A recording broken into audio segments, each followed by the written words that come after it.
أعوذ بالله من الشيطان الرجيم. بسم الله الرحمن الرحيم.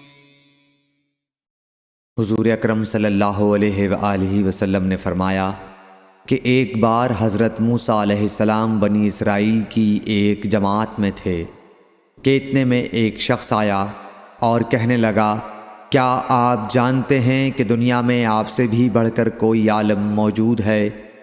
حضرت موسیٰ علیہ السلام نے فرمایا کہ نہیں۔ تب اللہ تعالیٰ نے حضرت موسیٰ علیہ السلام پر وحی نازل کی کہ ہاں، ہمارا بندہ خضر علم میں تم سے بڑھ کر ہے۔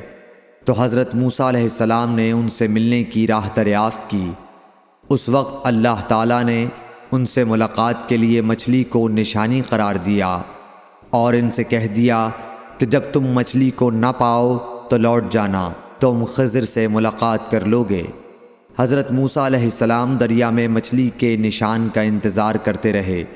تب ان کے خادم نے ان سے کہا، کیا آپ نے دیکھا تھا کہ جب ہم پتھر کے پاس تھے تو میں وہاں مچھلی بھول گیا اور مجھے شیطان ہی نے غافل کر دیا؟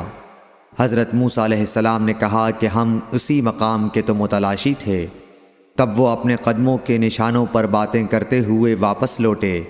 وہاں خضر علیہ السلام کو انہوں نے پایا۔ پھر ان کا قصہ وہی ہے جو اللہ تعالیٰ نے اپنی کتاب میں بیان فرمایا ہے۔ صحیح بخاری حدیث نمبر 78۔